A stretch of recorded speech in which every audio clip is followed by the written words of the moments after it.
요한복음 17장 1절에서 3절까지의 말씀입니다. 요한복음 17장 1절에서 3절, 저와 한 절씩 교독하겠습니다.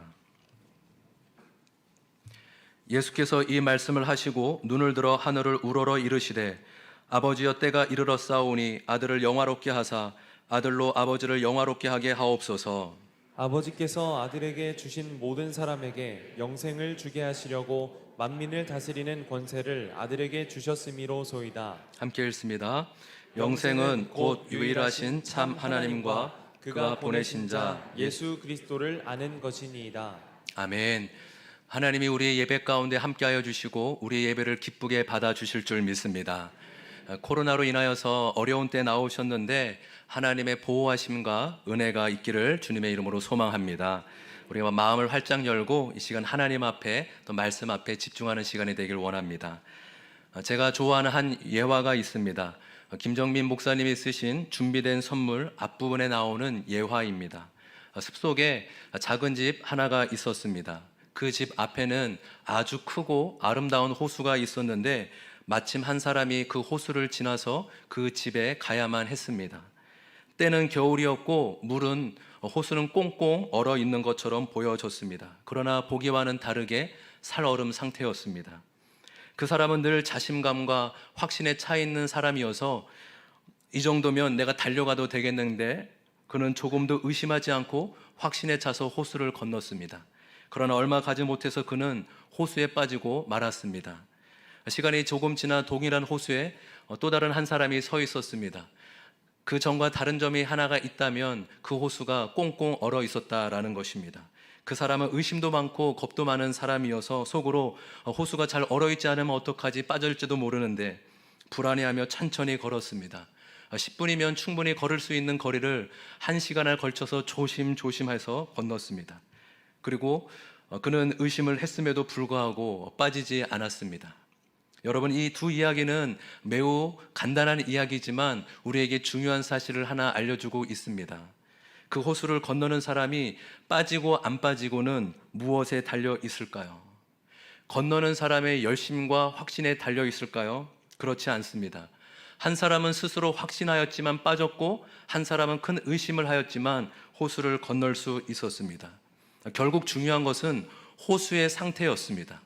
호수가 꽁꽁 얼어 있으면 사는 것이고 호수가 꽁꽁 얼어 있지 않으면 빠지는 것이었습니다.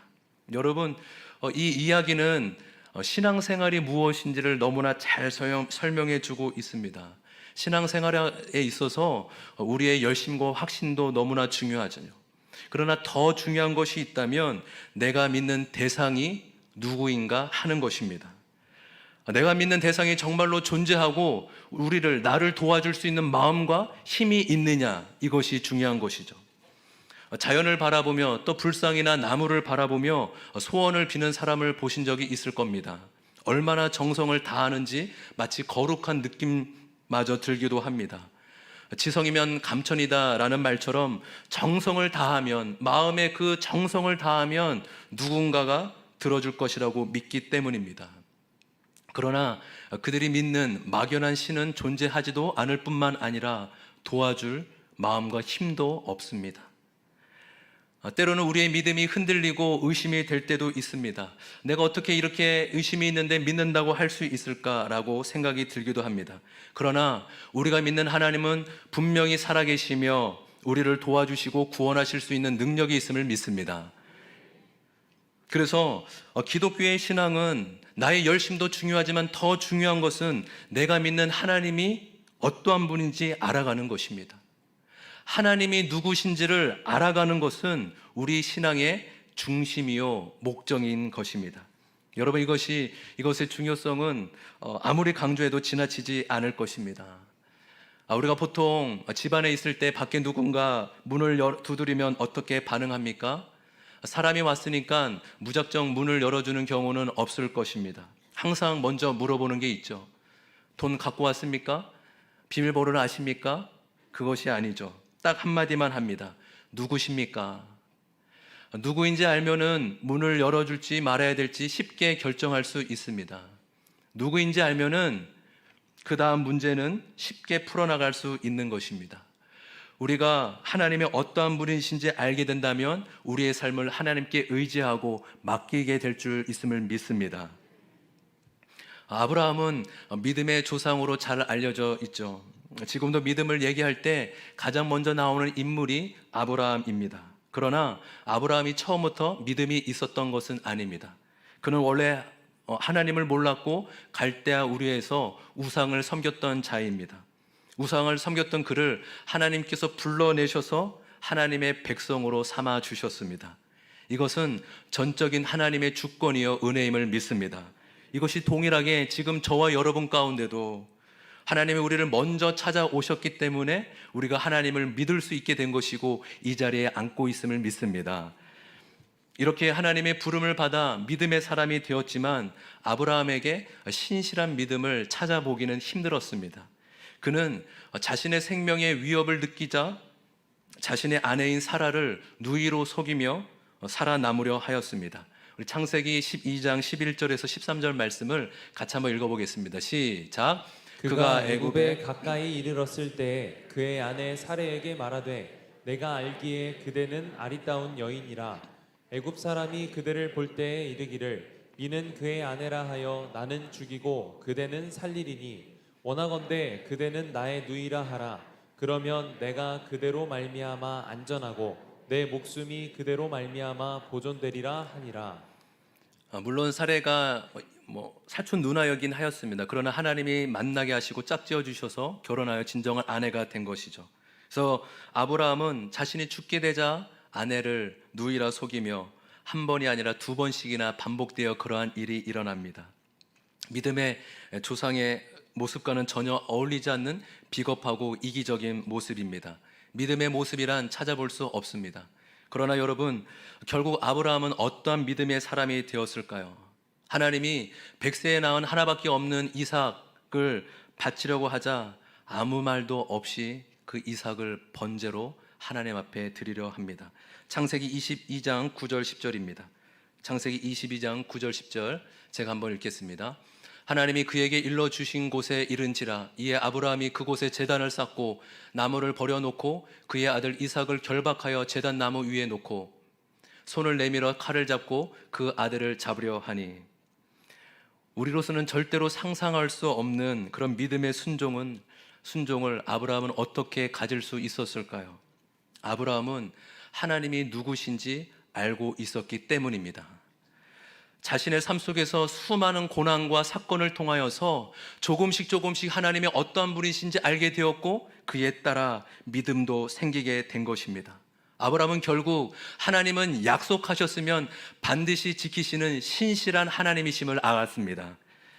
하나님이 자신을 통하여서 믿음의 조상이 되게 하신다는데 만약에 그 아들이 죽게 된다면 그 약속이 이루어지지 않게 되지 않습니까? 그래서 아브라함은 하나님이 이삭을 죽이지 않을 것이라고 알고 있었습니다.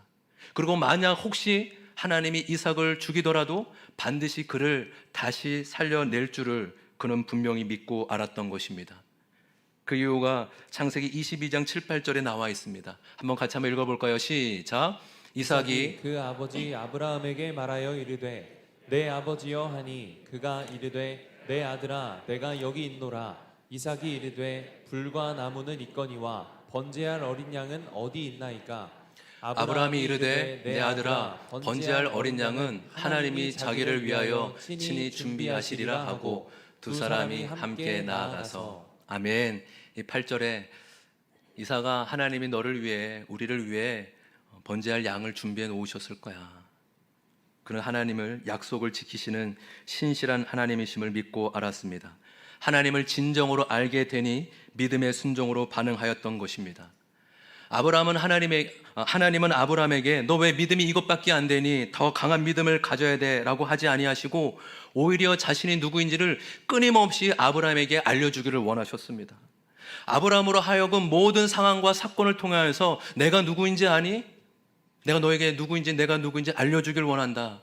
네가 힘써 나를 알기를 원한다 라고 그의 삶을 원하셨던 것입니다. 하나님을 알게 되면 그에 따라 믿음이 생기고 맡길 수 있기 때문입니다. 정리해 보면 믿음은 하나님을 알아갈 때 생기고 자라게 됩니다.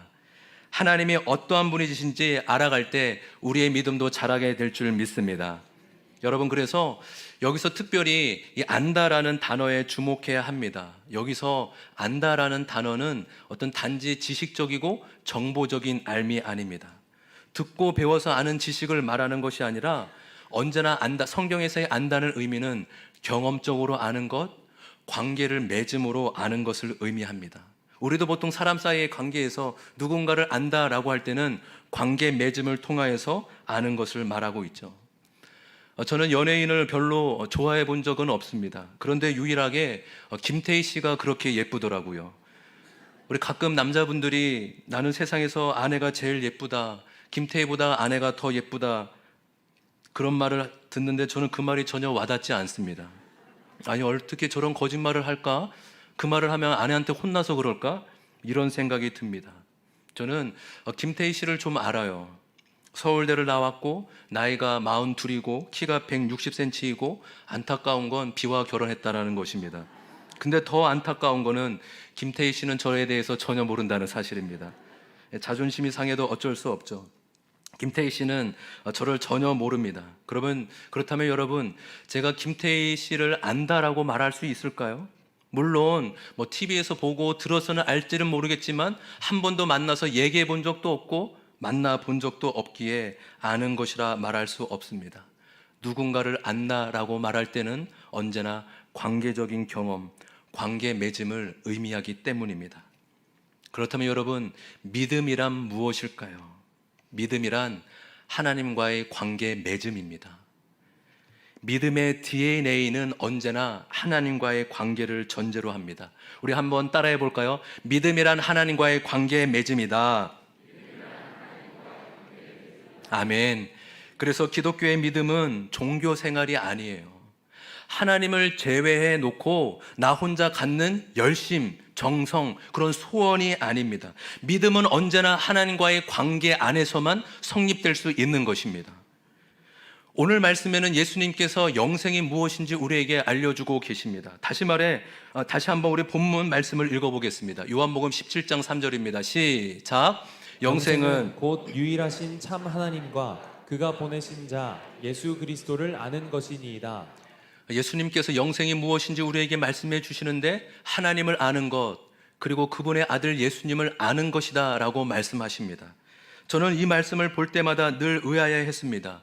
영생이란 영원히 사는 것이고 영원한 생명을 얻는 것인데 예수님은 왜 이렇게 말씀하셨을까?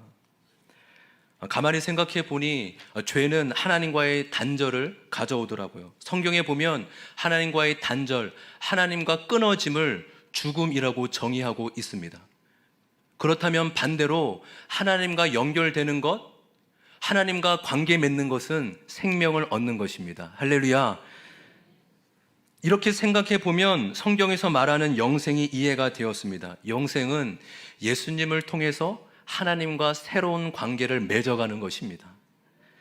하나님이 영원하신 분이기에 그 영원하신 하나님과 연결되기만 하면은 우리는 영생의 삶을 살아가는 것입니다. 단지 이 땅에서 죽고 가는 천국에서 영원한 삶이 시작되는 것이 아니라 이 땅에서 예수님을 믿는 자는 영원하신 하나님과 관계를 맺었기에 영생의 삶을 살아가고 있음을 믿습니다. 그래서 영생은 하나님을 알아가는 것입니다. 한번 고백해 볼까요? 영생은 하나님을 알아가는 것이다. 아멘. 믿음은 예수님을 통해 하나님과 관계를 맺는 것입니다. 필리핀 다바오에서 한인교회를 섬길 때의 일입니다. 그때 당시 많은 유학생들이 교회를 다녀가곤 했는데 짧게는 한 달, 길게는 6개월에서 1년 동안 학원에서 머물면서 주일에 교회를 오곤 했습니다. 한국에서 교회를 다녔던 청년들이 필리핀 와서 한 달 동안은 교회를 잘 나오고 예배를 잘 드립니다. 근데 한 달 정도 지나고 나면 학원 생활도 적응했고 친구도 사귀면서 어느 순간부터 교회를 나오지 않습니다. 다른 친구한테 물어보거나 가끔 학원에 가서 그 친구를 만나려고 하면 잘 만나주지 않습니다. 알고 보니 주중에 공부를 하며 받은 스트레스를 주말에 친구들과 함께 유흥을 즐기면서 밤 늦게까지 노느라 주일날 예배를 드리지 않는 것입니다. 그 친구들은 한국에서 신앙생활을, 교회를 다녔던 친구들입니다. 교회에서 리더도 하고 헌신적으로 봉사했던 친구들도 있었습니다. 그러나 이제 아무도 간섭하는 사람은 없고 아무도 구속하는 사람이 없으니 쉽게 신앙도 잊어버리게 되었습니다. 그 일을 보면서 한 가지 알게 된 것이 있습니다.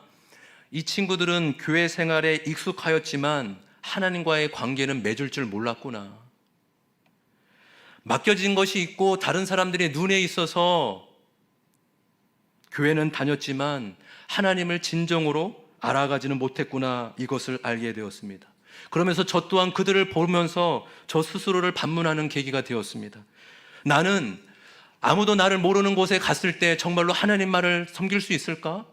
내가 사역자가 아니고 다른 사람의 눈이 있어서 내가 사역자이고 다른 사람의 눈이 있어서 열심히 하는 것 같이 보여지지만 만약에 내가 혼자 있을 때 나는 정말 하나님만을 바라볼 수 있을까? 이런 질문을 스스로에게 많이 던지면서 신앙을 점검했던 것 같습니다. 결국 하나님과의 관계 맺음이 신앙입니다. 삶 속에서 날마다 우리와 함께 하신 그 살아계신 하나님과 교제하며 관계를 맺는 것입니다. 우리는 신앙 시간이 지나면 믿음이 저절로 좋아질 거라 쉽게 생각하지만 그렇지 않습니다. 5년을 믿어도 10년을 믿어도 20년을 믿어도 신앙이 여전히 그 자리에 있을 수 있습니다. 그것은 하나님과 관계를 맺지 아니하면 여전히 하나님이 어색한 분으로 느껴지기에 신앙이 여전히 그 자리에 있을 수 있다는 거예요. 잘 아는 우스갯소리가 있습니다. 성도님들이 천국에 가서 예수님을 만나면 어떻게 인사할까요? 예수님, 그토록 보고 싶었던 예수님, 얼굴과 얼굴을 보니 이제 제 소원이 없습니다. 이것이 저의 가장 큰 행복입니다. 이렇게 말하는 사람도 있는 반면 대부분 이렇게 인사할 거라고 합니다. 말씀 많이 들었습니다. 그때 들었던 그분이 당신이군요. 저와 여러분은 말씀 많이 들었습니다가 아니라 얼굴을 맞대어 보니 더 이상 소원이 없습니다. 이런 고백이 나오길 소망합니다. 우리는 가끔 이런 질문을 받습니다. 오늘 설교 제목이기도 한데, 당신은 하나님을 인격적으로 만나셨습니까? 입니다. 여러분들도 들어보시지 않았습니까? 이 말을 들으면 참 애매합니다. 안 만났다 하기도 그렇고, 그렇다고 분명한 체험이 있는 것 같지도 않고, 이 질문에 대해서 대답하기 애매한 이유는 우리는 이 질문을 체험으로만 해석하기 때문입니다. 그러나 이 질문은 어쩌면 이렇게 풀어보는 게 훨씬 나을 수 있습니다. 당신은 하나님은 고정된 실체가 아니라 지금도 살아계셔서 당신의 삶 가운데 역사하는 분이심을 아십니까? 하나님은 인격적인 분이라 당신과 만나고 싶어하고 당신과 관계를 맺으실 수 있는 분임을 언제부터 알게 되었나요? 그런 의미죠. 좀 더 쉽게 말씀드리면 당신은 하나님과 관계를 맺고 계십니까? 당신은 지금도 하나님과 사귐의 교제를 맺고 있습니까? 라는 질문이에요. 우리는 욥의 이야기를 잘 알고 있습니다. 욥은 하나님을 향한 신실한 믿음의 사람이었을 뿐만 아니라 하나님으로부터 세상적인 복도 많이 받은 사람입니다. 건강과 많은 재산과 또 풍성한 자녀들의 복도 받았죠. 우리 욥기 1장 1절에서 3절 한번 읽어보겠습니다. 시작. 우스 땅에 욥이라 불리는 사람이 있었는데 그 사람은 온전하고 정직하여 하나님을 경외하며 악에서 떠난 자더라. 그에게 아들 7과 딸 3이 태어나니라. 그의 소유물은 양이 7,000마리요 낙타가 3,000마리요 소가 500결이요 암나귀가 500마리이며 종도 많이 있었으니 이 사람은 동방 사람 중에 가장 훌륭한 자라. 이런 신실한 욥에게 고난이 찾아오게 됩니다. 가지고 있던 재산을 다 잃게 되고 그토록 잘 키운 10명의 자녀를 한순간에 잃게 됩니다. 가정은 풍비박산이 나왔고 욥은 지독한 질병에 걸려 고통에 빠지게 됩니다. 처음에는 욥이 고난을 잘 감당하다가 시간이 지나자 점차 욥 마음 가운데 있는 것들이 올라오게 됩니다. 하나님, 도대체 제가 무엇을 잘못했기에 이런 고통을 주십니까? 왜 저에게 이런 일이 일어납니까? 하나님은 욥의 이런 고통에 대해서 아무런 말씀도 하지 아니하시고 계속 침묵하십니다. 점점 욥의 고통은 심해지고 하나님의 침묵은 길어지지만 욥기 후반부에 보면 하나님이 욥에게 말씀하세요. 근데 그 말씀이 욥의 고통에 대한 말씀이 아니라 하나님의 창조에 대한 신비에 대한 말씀하십니다. 너 내가 창조할 때 이 땅에 네가 있었니? 내가 수많은 생물체를 만들 때 네가 그 자리에 보았니? 어쩌면 욥이 원하는 말씀이 아닐 수도 있어요. 그런데 욥은 이 과정을 통해 하나님을 만나게 됩니다. 그러고 나서 이렇게 욥이 고백합니다. 제가 이 말씀 42장 4절 5절 말씀을 읽겠습니다. 내가 말하게 싸우니 주는 들으시고 내가 주께 묻게 싸우니 주여 내게 알게 하옵소서. 내가 주께 대하여 귀로 듣기만 하였사오나 이제는 눈으로 주를 배옵나이다. 아멘. 내가 주께 대해 그동안 귀로만 들었는데 이제는 눈으로 보게 되었습니다 라고 고백합니다. 무슨 말씀일까요? 무슨 의미일까요? 욥은 그 전에도 하나님을 알긴 알았습니다. 그러나 하나님을 단지 하나의 법칙, 하나의 기준이나 힘 정도로만 생각했던 것 같아요. 하나님은 나를 지켜주셔, 내가 잘하면 복을 주시고 내가 잘못하면 벌을 주시는 분이야, 그 정도로밖에 하나님을 알지 못했습니다. 근데 욥은 고난을 통하여서 하나님이 누구신지를 알게 됩니다. 하나님이 말씀하시죠. 나는 그 누군가의 설명이 필요한 존재가 아니란다. 나는 내 자유를 가지고 인간의 삶을 주관하고 다스린단다. 나는 나의 인격을 가지고 너의 삶을 다스리고 간섭하고 있단다 라고 설명하십니다. 욥은 결국 이 모든 과정을 통하여서 하나님을 인격적인 존재로 만나고 알게 됩니다. 하나님을 어떤 힘이나 고정된 실체가 아니라 하나님은 지금도 살아계시고 인격적인 분이심을 알게 된 것입니다. 욥기가 말하려고 하는 주제가 무엇일까요? 그것은 어떤 고통을 당하더라도 하나님을 아는 것과는 비교할 수 없다라는 것입니다. 그 어떤 고난과 고통을 치르더라도 하나님을 아는 것만큼 영광스러운 것은 없다라는 것이에요.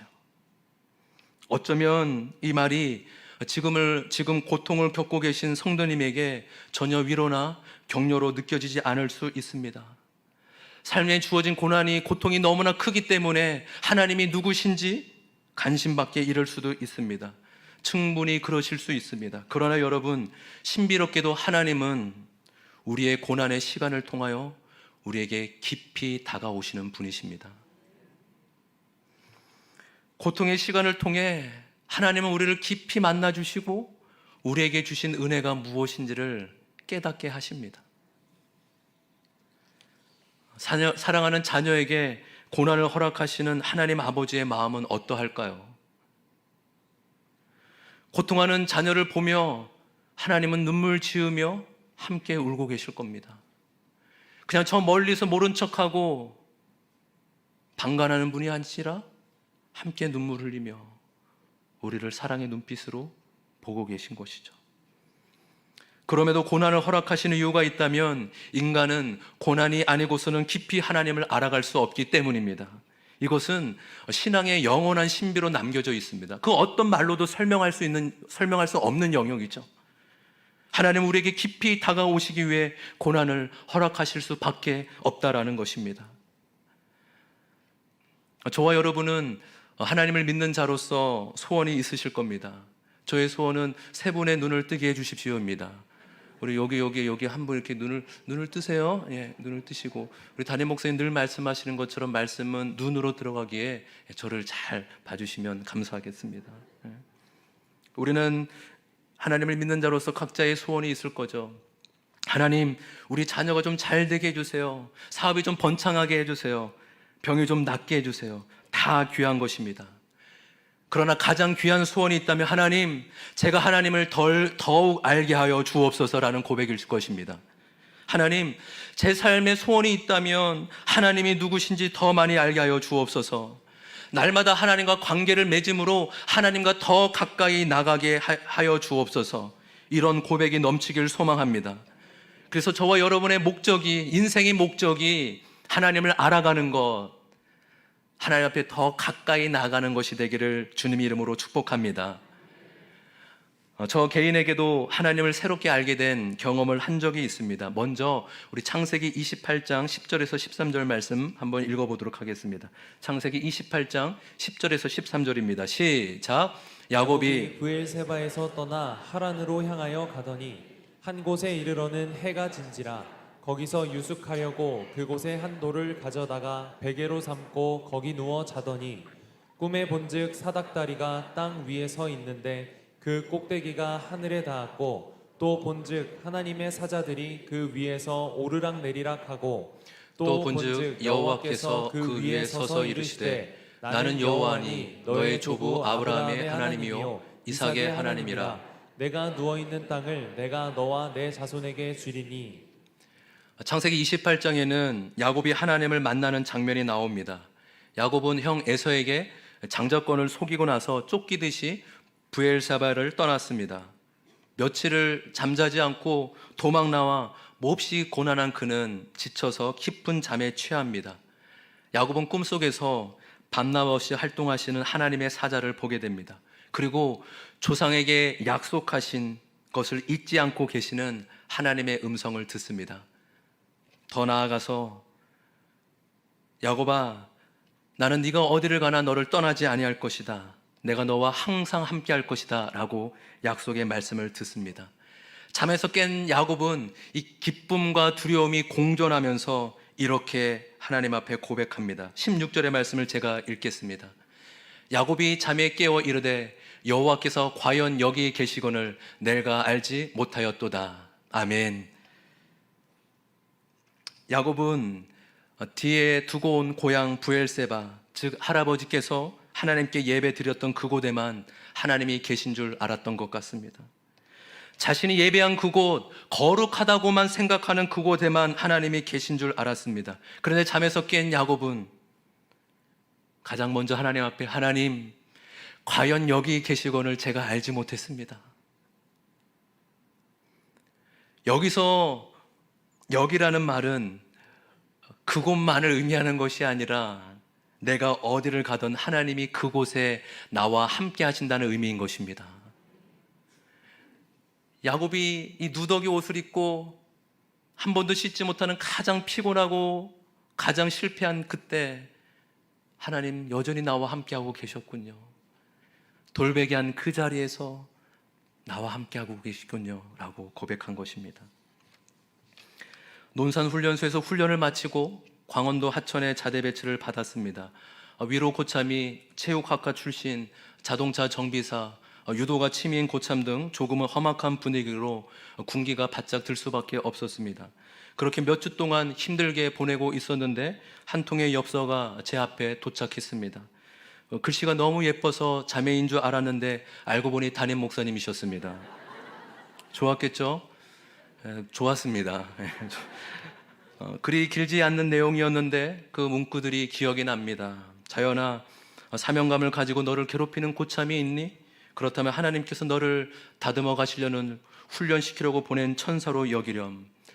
그 문자를 읽는데 전혀 마음에 와닿지 않았습니다. 믿고 싶은데 잘 믿어지지 않았어요. 그리고 나서 마지막에 이렇게 글을 마치셨습니다.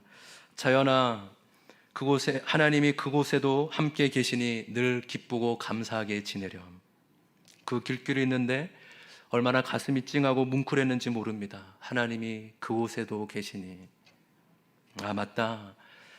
내가 믿는 하나님 여기에도 계시지. 여기 척박하고 은혜롭게 보이지 않는 여기 군대에서도 나와 함께하고 계시지. 하나님은 내가 편하고 좋은 데만 함께 계시는 줄 알았는데 어렵고 힘들고 하나님이 느껴지지 않는 그 순간조차 나와 함께하고 계시는 하나님을 알게 되었습니다. 몇 주 동안, 아니 제대할 때까지 순간순간 그 글귀가 하나님이 그곳에도 너와 함께 하시니, 그 글귀가 저에게 큰 힘을 가져다 주었습니다. 제가 뭐 한 달 전쯤 수요 예배 때인가요? 제 군대 간증도 잠깐 했었잖아요. 하나님이 저에게 표창장, 그쵸, 수많은 400명 앞에서 하나님이 저를 이렇게 세워주셨다고. 수요 예배를 나오시면 합니다. 예, 그때 한번 간증을 했었는데 하나님이 저와 함께 하시는 군대 생활을 보낼 수 있었습니다. 하나님을 아는 것이 우리의 힘임을 믿습니다. 하나님을 아는 것이 승리의 비결임을 믿습니다. 여러분, 어떻게 세상과 사단을 이길 수 있습니까? 우리의 힘과 능력으로 이길 수 있습니까? 그렇지 않습니다. 오직 하나님을 아는 것만이 세상을 이길 수 있는 비결임을 믿습니다. 저와 여러분이 힘써 하나님을 알아가는 은혜가 있기를 소망합니다. 마지막으로 한 가지 말씀만 이야기를 드리고 마치려고 합니다. 한동대 교수이신 조준모 씨가 쓴 하나님은 너를 만드신 분이라는 찬양이 있습니다. 그 원래의 찬양의 제목은 요엘에게입니다. 요엘은 이 조준모 씨의 아들로 요엘에게 하나님이 어떠한 분이신지를 알려주고 싶어하는 내용입니다. 조준모 씨는 원래 목회자의 아들로 태어나서 어렸을 때부터 신앙생활을 철저히 했다고 합니다. 또한 신앙만이 아니라 또 공부도 얼마나 잘하던지 한 번도 1등을 놓친 적이 없었다고 합니다. 그렇게 자라면서 자신도 모르는 사이 하나님은 내가 뭐든지 잘해야만 나를 기뻐하실 거야. 하나님은 내가 하나님의 법을 잘 지켜야만 나를 받아주실 거야. 내가 실수하거나 실패하면 하나님 나를 좋아하지 않으실 거야. 하나님을 그렇게 바라보았습니다. 그렇게 하나님께 인정받고 싶어서 치열하게 그의 삶을 살았다고 합니다. 그러다가 이 조준모 씨가 하나님을 인격적으로 만나고 나서 하나님에 대한 오해가 무너졌다고 합니다. 이제 곧 태어날, 한 달 뒤면 태어날 아들에게 말하는 거예요. 요엘아, 아빠는 하나님에 대해서 오해했는데 너는 오해하지 말아라. 아빠는 하나님을 인격적으로 알아가는데 오랜 시간이 걸렸지만 너는 처음부터 하나님을 인격적으로 알길 바란다. 하나님이 누구신지 아니? 하나님은 너를 만드신 분이란다. 그래서 너를 가장 많이 알고 계시고 너를 이해하실 수 있어. 하나님은 너를 절대 포기한 적이 없고 늘 너를 지켜주시는 분이야. 하나님이 너에게 원하시는 것이 무엇인지 아니? 하나님은 너와 함께 하고 싶으셔. 하나님은 너의 존재만으로 기뻐하시는 분이란다. 네가 잘하고 꼭 성공해야지만 기뻐하는 것이 아니라 네가 어떠한 형편에 있던 너의 존재만으로 기뻐하시는 분이야. 너를 향한 하나님의 자비와 사랑은 매일매일 새롭고 그의 사랑은 끝이 없단다. 우리의 믿는 하나님은 살아계시며 인격적인 분이심을 믿습니다. 그분은 우리와 관계 맺기를 원하시며 우리와 사귐을 갖기를 원하시는 분이십니다. 그 하나님을 날마다 알아가는 은혜가 있기를 축복합니다. 우리 2절만, 하나님은 너를 만드신 분, 2절만 우리 가사를 생각하면서 함께 부르고 기도하겠습니다.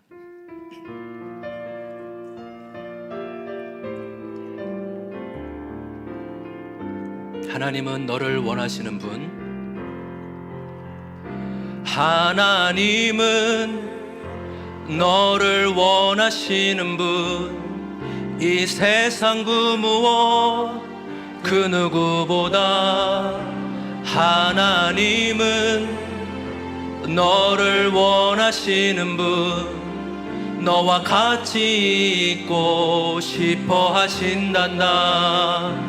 하나님은 너를 인도하는 분, 광야에서도 폭풍 중에도 하나님은 너를 인도하는 분, 푸른 초장으로 인도하신단다. 그의 생각 셀 수 없고 그의 자비 무궁하며 그의 성실 날마다 새롭고 그의 사랑 끝이 그의 생각 셀 수 없고 그의 생각 셀 수 없고 그의 자비 무궁하며 그의 성실 날마다 새롭고 그의 사랑 끝이 없단다. 그의 사랑 그의 사랑 끝이 없단다. 우리 시간 말씀을 생각하며 지금도 나와 함께 하신 하나님 앞에 기도하며 나아가도록 하겠습니다.